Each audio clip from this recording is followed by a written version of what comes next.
Bacteria जर त्या जेलीमध्ये गेला तर तो तिथल्या ते मारला जाईल, कारण त्याच्यामध्ये सोडियम आहे, मीठ आहे, जे अँटीबॅक्टेरियल आहे.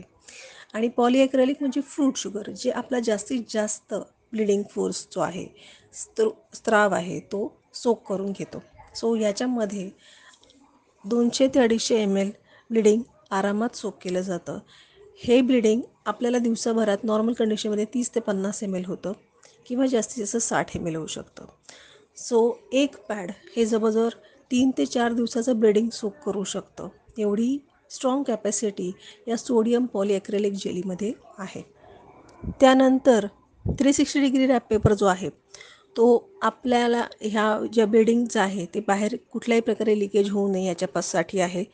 त्यानंतर सगळ्यात लास्ट लेअर जी आहे त्याच्यामध्ये 4 लाईन्स आहेत.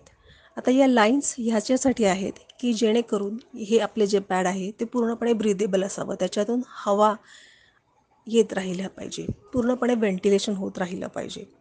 तसेच ही जी लास्ट लेअर आहे ही जर आपण फाडून पाहिली तर ती फार इझिली टेअर होते. म्हणजेच ह्याच्यामध्ये प्लास्टिक अल्प प्रमाणात आहे, म्हणजे 0.9% प्लास्टिक आहे.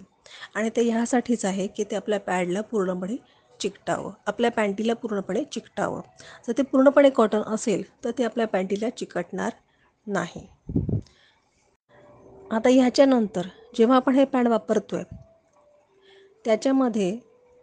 त्याच्यानंतर आपण हे पॅड